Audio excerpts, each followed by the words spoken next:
Buenas noches, hermanos. Estamos en nuestro estudio del libro de Amós, casi al punto intermedio de todo el libro. Tal vez sería un buen momento para pensar un poquito acerca de todo el estudio que hemos venido llevando, comenzando con la introducción a los profetas, y en particular la cuestión de los pecados que los profetas denuncian.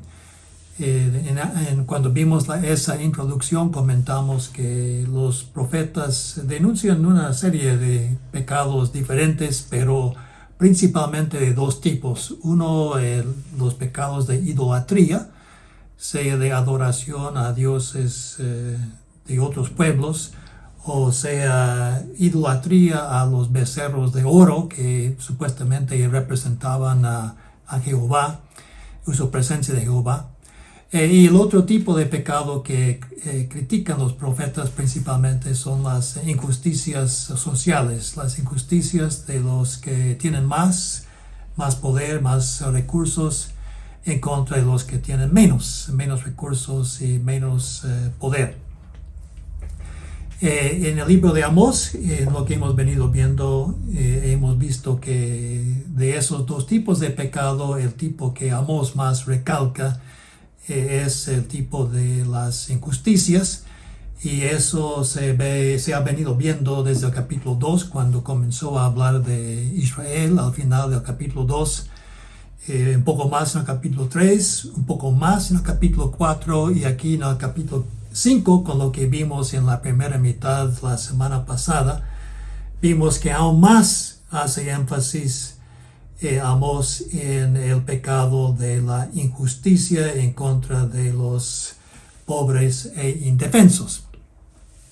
Hoy entonces vamos a comenzar donde terminamos hace 8 días, que fue en el capítulo 5, versículo 15, pero vamos también a hacer un breve repaso de esos primeros 15 versículos para luego continuar con el capítulo 5 y el versículo 17.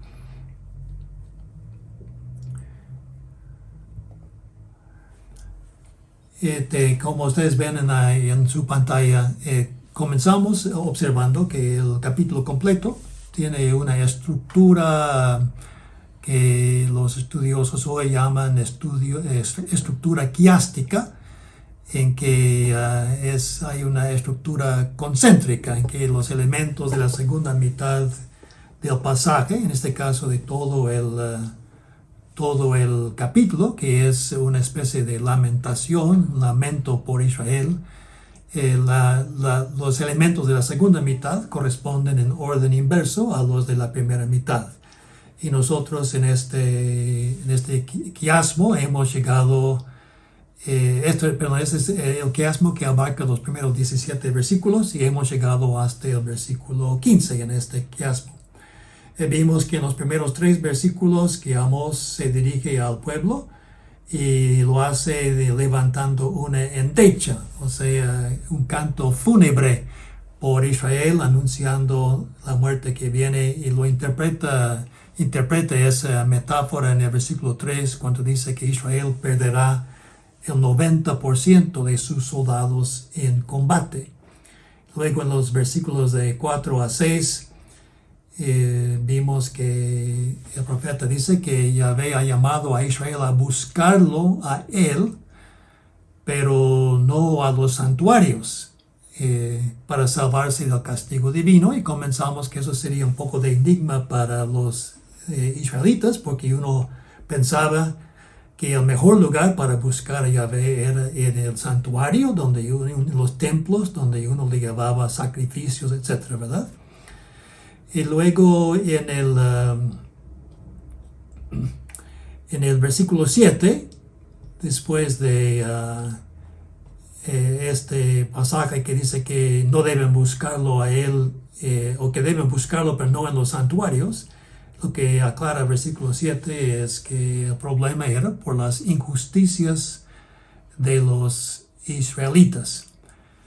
Y luego en los versículos 8 y 9, uno podría pensar que es como una interrupción al desarrollo del pasaje, pero no lo es, sino que es una ampliación del concepto de quién era Yahvé o quién es Yahvé, qué tipo de Dios es, cómo es este Yahvé a quien deben buscar, y que a él deben buscar para vivir. El centro de los versículos 8 y 9, en los versículos 8 y 9, él como pinta la grandeza de Yahvé, su gran poder manifestado en los cielos, en las aguas del mar y en la destrucción de los fuertes y de las fortalezas humanas. Y luego en los versículos de 10 a 13, después de esa parte que habla de cómo es Yahvé y que le deben buscar, en los versículos 10 a 13 vuelven al tema de los versículos 6 a 7, de las injusticias cometidas por los poderosos de Israel. Y en estos versículos también se indica que también ellos serán castigados por esas injusticias. Y aquí tenemos otro quiasmo en esta presentación de las injusticias cometidas por los poderosos de Israel. Primero en el versículo 10 decía que los poderosos perseguían a quienes denunciaban sus injusticias en los tribunales, los perseguían para callarlos.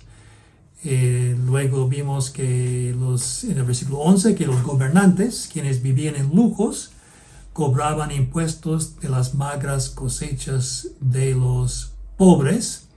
Y en el versículo 12 que los jueces recibían sobornos para cerrarles a los pobres el acceso a la justicia y en los tribunales. Luego en los versículos 14 y 15, donde terminamos hace 8 días, vimos que Amós llama a Israel a buscar lo bueno y a buscar la justicia para salvarse del castigo divino.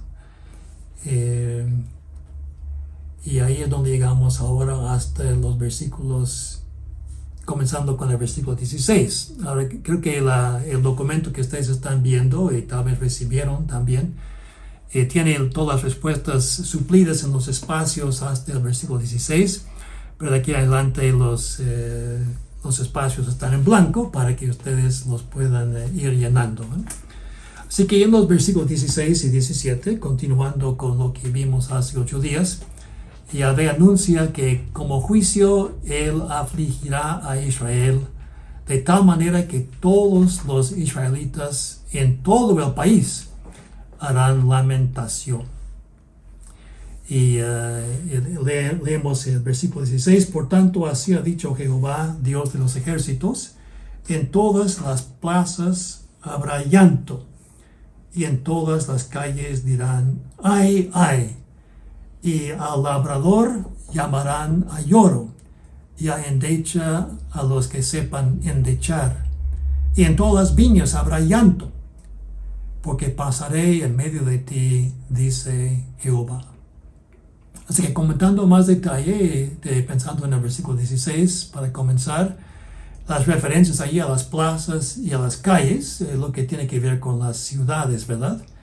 Pero luego en el versículo 17, por otro lado, la referencia a las viñas constituyen lo que es una figura que se llama merismo. Un merismo es una figura en que se presentan dos cosas contrarias o dos polos opuestos que representan una totalidad. En este caso, los dos polos opuestos son las plazas y las calles, que son sitios de las ciudades, y las viñas, que son sitios del área rural, ¿no? En este caso, la presentación o la referencia a esos dos lugares no es para decir que solo en esos lugares se hará lamentación, sino que la referencia a ellos constituye un merismo que indica que la lamentación se hará en todo lugar de Israel, tanto en las ciudades como en el área rural. podemos recordar que en el Antiguo Testamento, por lo menos, las viñas normalmente se asocian con regocijo. Y hay un par de pasajes que no buscaremos ahora, pero creo que ustedes pueden entender por qué las viñas y las cosechas allí se tomarían como lugares de regocijo. Pero en este caso, en el versículo 16 y 17 en particular, las viñas obtenidas por explotación de los pobres, recordemos que de eso se habla en el versículo 11, donde leemos en el versículo 11, por tanto, puesto que vejáis al pobre y recibís de él carga, o sea, impuesto de trigo, edificasteis casas de piedra labrada, mas no las habitaréis, plantasteis hermosas viñas, mas no beberéis el vino de ellas. Entonces aquí en el versículo 17, Amós les dice a los de Israel que las viñas obtenidas por esa explotación serían lugares no de regocijo, sino de lamentación. Un detalle en el versículo 16, en la Reina Valera aquí por lo menos, habla del labrador.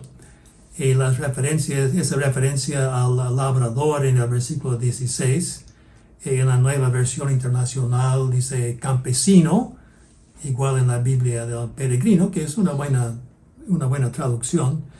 Esa referencia y también la referencia a los que sepan endechar, que también se encuentra en el versículo 16. Esas dos referencias constituyen otro merismo. Los que sepan endechar aquí serían los expertos en lamentaciones, así lo traduce la Biblia del Peregrino, o la Nueva Versión Internacional y la Nueva Biblia de las Américas, la Nueva Biblia Latinoamericana de hoy, traducen los llorones profesionales. De eso se trata, ¿verdad? Los endechadores profesionales, los expertos en eso.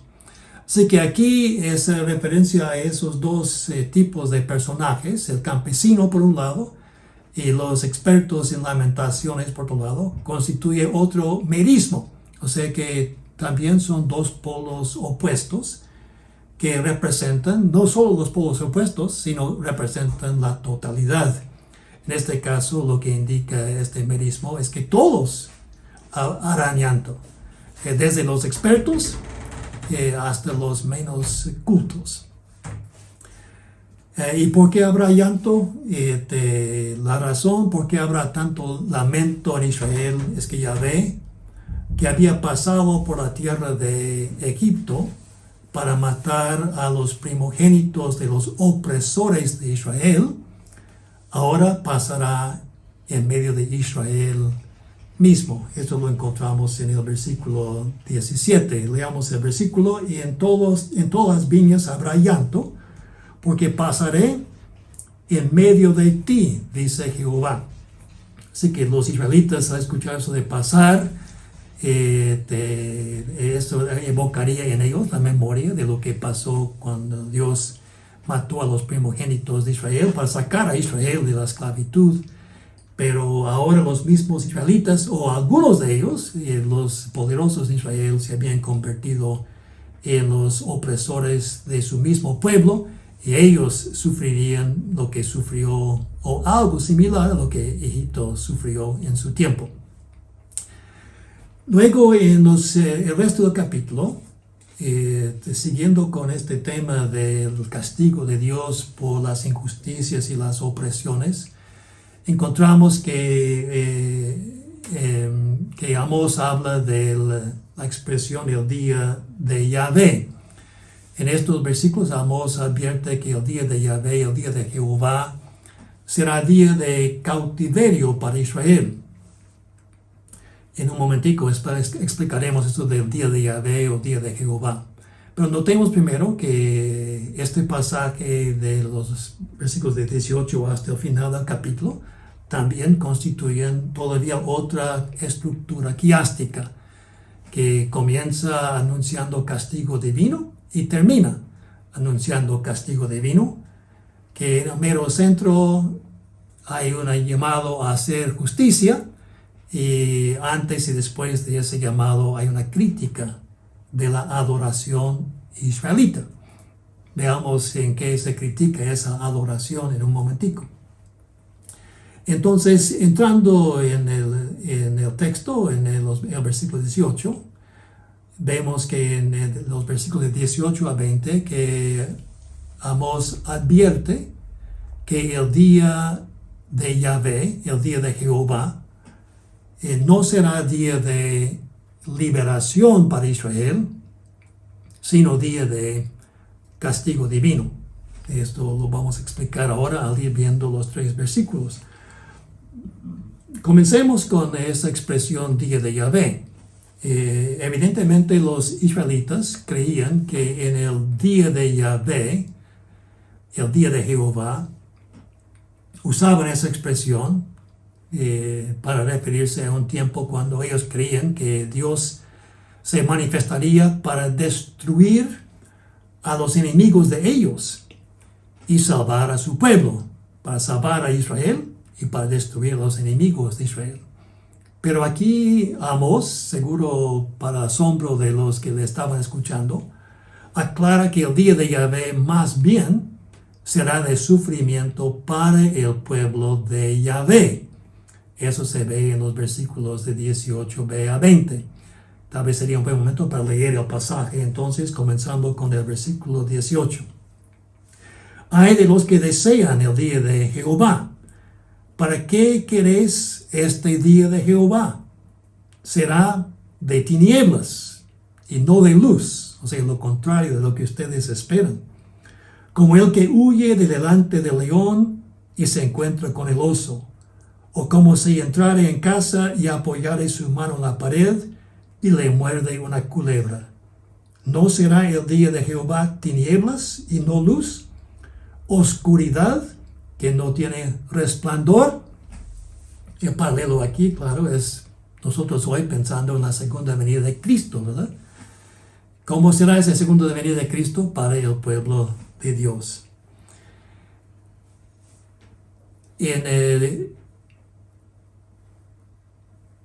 Leyendo el inciso 2.1.1, evidentemente los israelitas creían que en el día de Yahvé Él se manifestaría para destruir a los enemigos de ellos y salvar a su pueblo.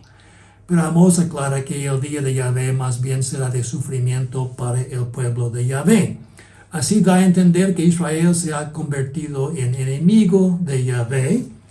Eso lo podemos basar en parte en el capítulo 13, versículo 2, donde hemos leído antes, a vosotros Israel, solamente he conocido de todas las familias de la tierra.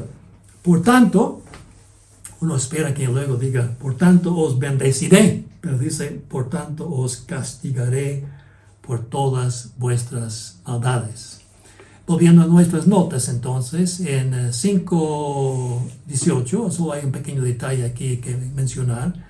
En lugar de este día de Yahvé, así está en la Reina Valera, ¿verdad? ¿Para qué queréis este día de Yahvé? Es un pequeño detalle, pero en lugar de este día de Yahvé, el texto lo que tiene sencillamente es el día de Yahvé.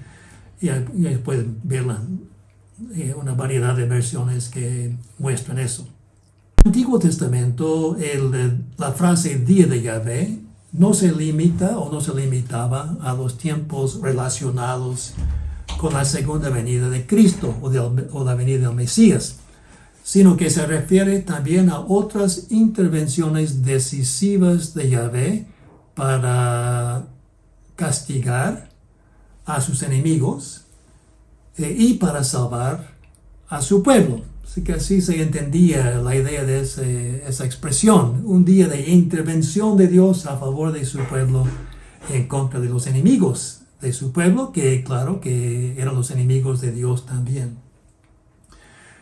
Aquí entonces, en cambio, lo que hemos leído es que el día de Yahvé será tinieblas. Eso en el versículo 18 y el versículo 20. Y el versículo 19 indica que las tinieblas representan algún sufrimiento, pero Amós reserva la revelación del significado específico hasta el versículo 27 como un clímax al final del oráculo. Así que en el versículo 19, o recogiendo de nuevo la última parte del versículo 18, será de tinieblas y no de luz, como el que huye de delante del león y se encuentra con el oso, o como si entrara en casa y apoyara su mano en la pared y le muerde una culebra.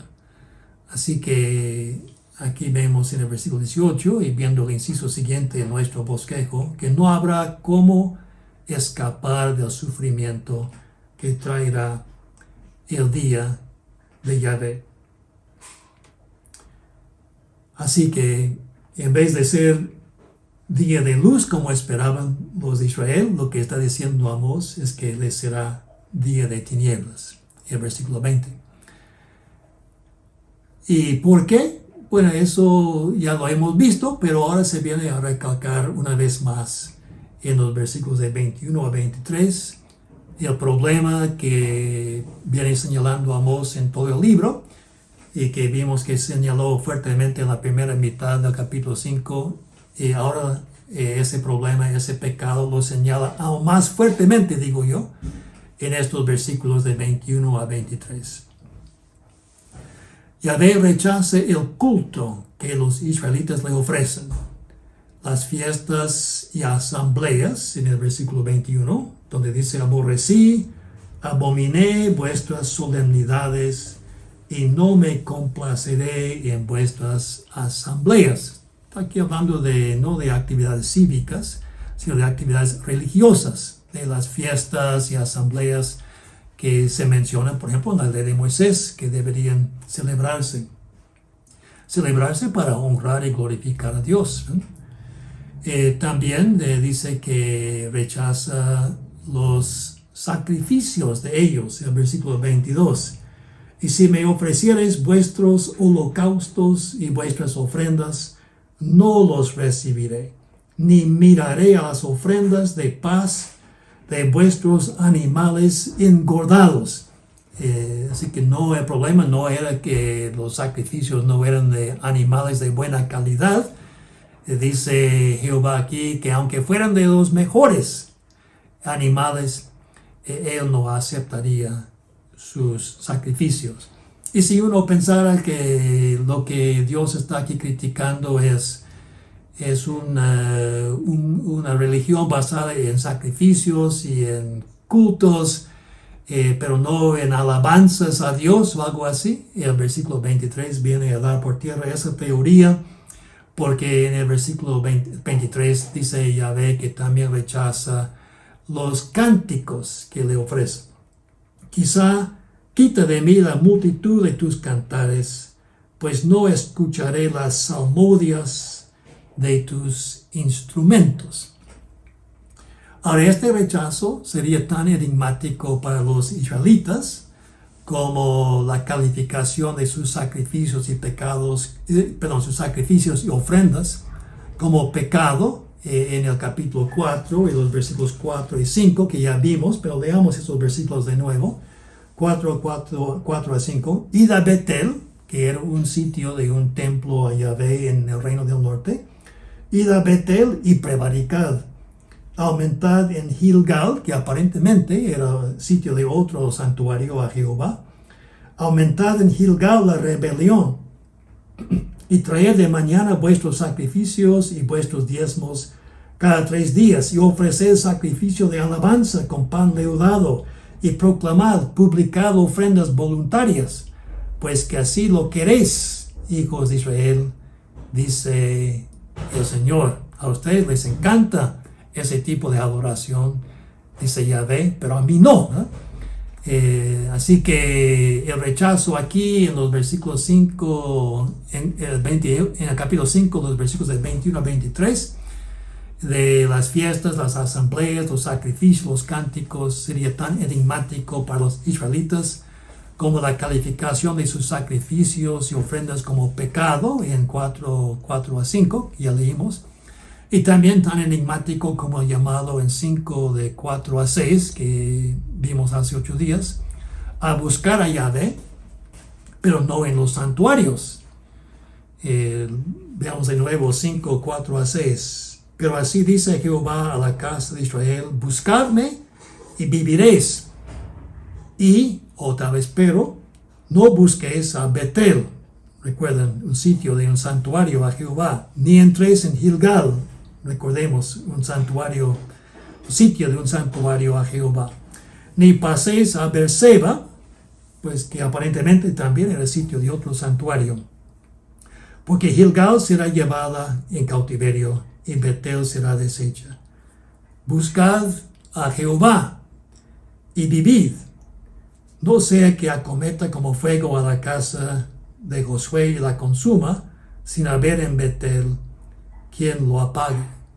Y como comentamos en aquel tiempo, sería un sinsentido, un contrasentido para los de Israel, que les dijera el profeta que Dios decía que no deberían buscar a Jehová en los santuarios, o no deben buscar los santuarios, pero deben buscar a Él, porque dirían, pues, ¿en qué otra forma vamos a buscarle si no es llevarle sacrificios y culto en los santuarios?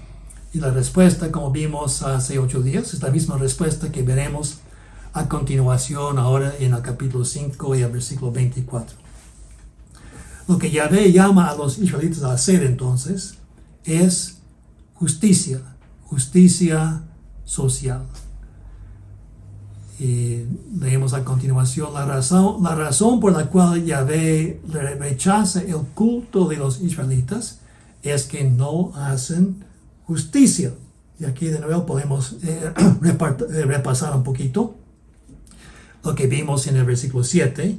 Los que convertís en ajenjo el juicio, así dice la Reina Valera, la palabra, como ya explicamos, es la palabra hebrea mishpat, que significa justicia, pero es un problema traducirlo como justicia aquí, porque hay otra palabra hebrea que se usa a continuación, que se traduce como justicia. Así que comentamos en aquel momento que se podría traducir como derecho o como equidad o algo así, ¿no? Los que convertís en ajenjo el derecho y la justicia la echáis por tierra. Y en los versículos 10 a 15, recordemos que damos detalle algunas manifestaciones de esa injusticia. Ellos aborrecieron al reprensor en la puerta de la ciudad, y el reprensor podría ser el profeta mismo, que está reprendiendo las injusticias que se cometían en la puerta de la ciudad, donde estaban los tribunales de la ciudad. Aborrecieron al reprensor en la ciudad, en la puerta de la ciudad, y al que hablaba lo recto, abominaron. Por tanto, puesto que vejáis al pobre y recibís de él carga o impuesto de trigo, edificasteis casas de piedra labrada, mas no las habitaréis. Y plantasteis hermosas viñas, mas no beberéis el vino de ellas. Porque yo sé de vuestras muchas rebeliones y de vuestros grandes pecados. Y luego los especifica. Sé que afligís al justo y recibís cohecho, y en los tribunales hacéis perder su causa a los pobres.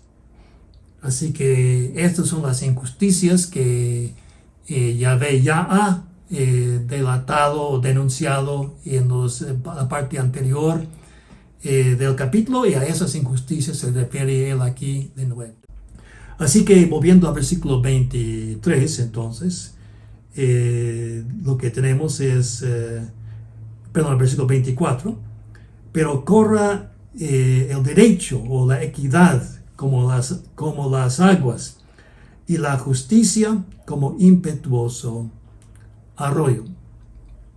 Ahora en las notas un detalle más, menos importante que el anterior sobre la Balba Mishpat, pero también nos ayuda a entender mejor el pasaje. En lugar de impetuoso, que es lo que tenemos aquí en la Reina Valera, sería mejor traducir inagotable. Así traduce la Dios habla hoy, la Biblia de las Américas, la Nueva Versión Internacional, o lo que es lo mismo permanente, que es lo que tiene la Reina Valera actualizada, o lo que también es lo mismo, perenne, que es lo que tiene la Biblia del Peregrino.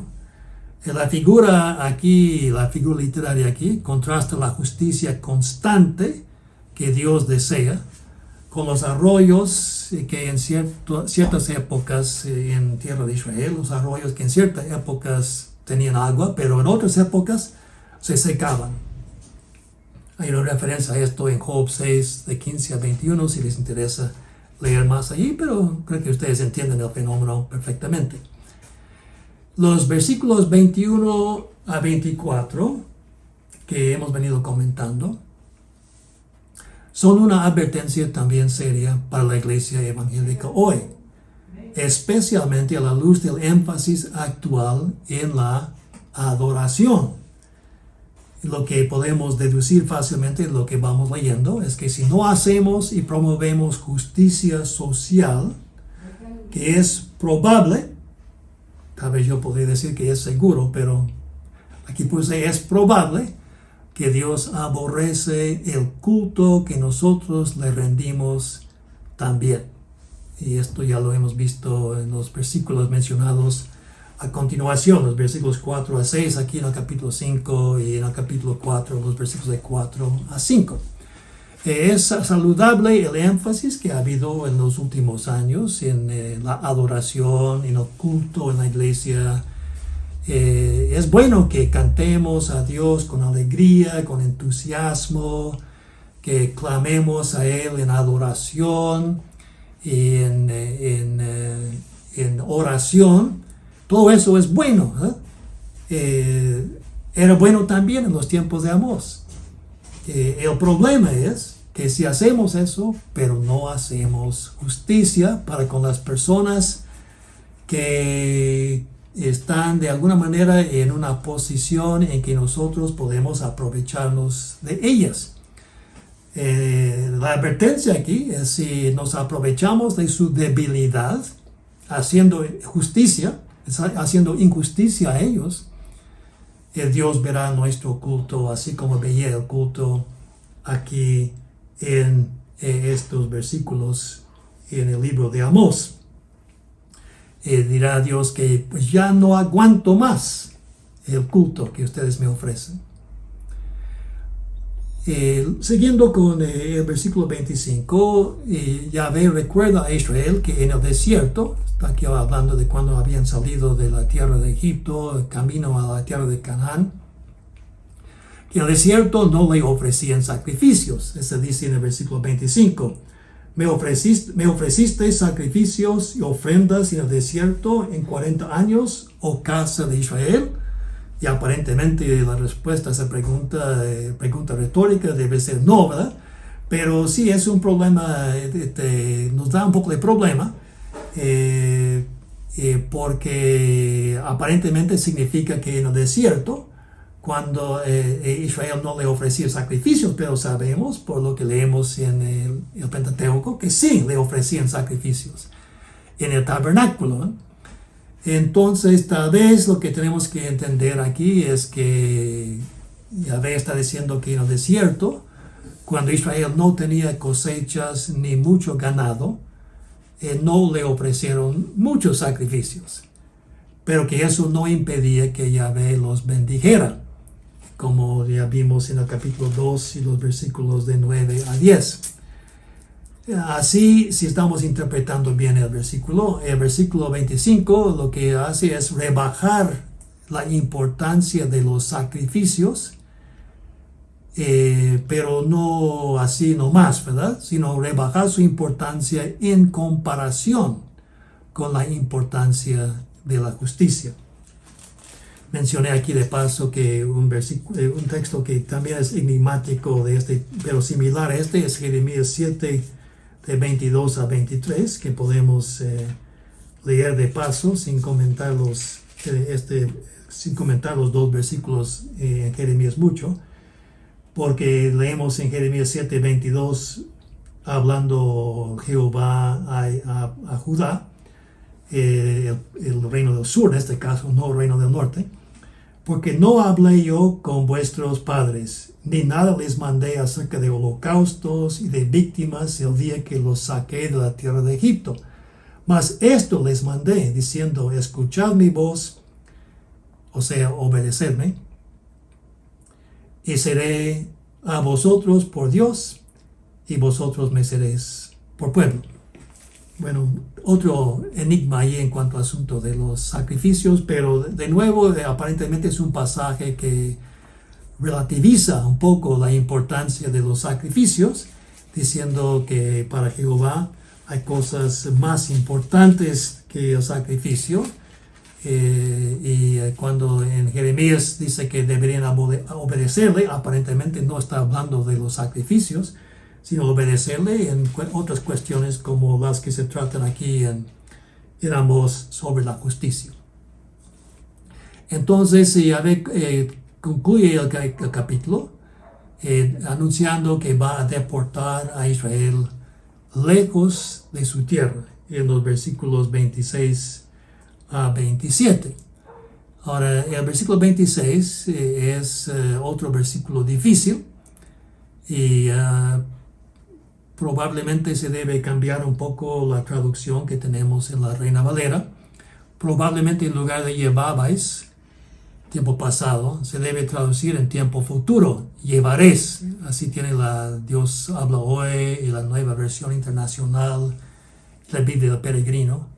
Y en lugar de el tabernáculo de vuestro Moloch, se debe traducir a Sikut, vuestro rey, que seguramente tampoco es una expresión que tan fácil de entender. Pero así traducen, digamos, o algo similar, se traduce en la Dios habla hoy y en las Biblias Américas y en la Nueva Versión Internacional. Hay debate sobre qué o quiénes eran Sikut, si así debería traducirse, quién era Kiun, que también se menciona aquí aún en la Reina Valera, pero muchos especialistas creen que eran dioses astrales. Si así es, entonces el versículo 26 aparentemente acusa a los israelitas de sincretismo, o sea, de mezclar el culto a Yahvé con culto a los dioses astrales. Y junto con el versículo 27 da a entender que los israelitas irán al cautiverio cargando sus imágenes. El versículo 27 dice, os haré pues transportar más allá de Damasco, ha dicho Jehová, cuyo nombre es Dios de los ejércitos. En cuanto a este último versículo, explico que probablemente esta profecía de estos últimos dos versículos se dio cuando Israel había conquistado a Damasco. Esa conquista se menciona en 2 de Reyes, el capítulo 14, el versículo 28. Y que esa conquista seguramente era motivo de orgullo y regocijo nacional. Una alusión al capítulo 6 de Amós, el versículo 13, que dice, y esto lo veremos de hoy en 8, vosotros que os alegráis en nada, que decís, no hemos adquirido poder con nuestra fuerza. Ese versículo tiene un par de juegos de palabras en el lenguaje, en el idioma hebreo, que explicaremos de hoy en 8, pero lo que sí queda claro es que se jactaban, se regocijaban en su poder, su fuerza militar. De hecho, en este tiempo que Amós se profetizaba, durante el reinado de Jeroboam, el segundo de Israel, del Reino del Norte, fue uno de los dos periodos en que el Reino del Norte tenía más prosperidad y más fuerza militar. Entonces, volviendo a las notas, ahora Yahvé mordazmente les avisa que llegarán más lejos, aún más lejos que Damasco, pero no como conquistadores, sino como deportados. Y en efecto, en el año 722 a.C., unos 40 años después de las profecías de Amós, los asirios los deportarían, llevándolos al cautiverio mucho más allá de Damasco. Y ahí podemos leer Segundo de Reyes, el capítulo 17 y el versículo 6.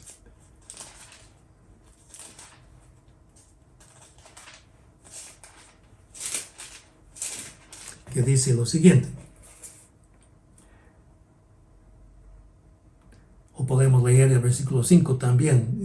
Y el rey de Asiria invadió todo el país y sitió a Samaria, la ciudad capital del reino del norte, y estuvo sobre ella 3 años. Y en el año 9 de Oseas, el rey de Asiria tomó Samaria y llevó a Israel cautivo a Asiria, y los puso en los lugares mencionados a continuación, en Alá, en Abor, junto al río Gozán, y en las ciudades de los medos.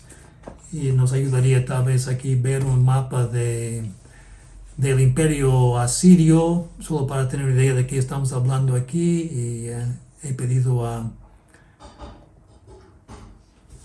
Fabio que nos ayude con eso, poniendo el mapa allí. Vamos a darle un momento para hacerlo. Fabio, si lo puedes rotar de 90 grados. Ahí está.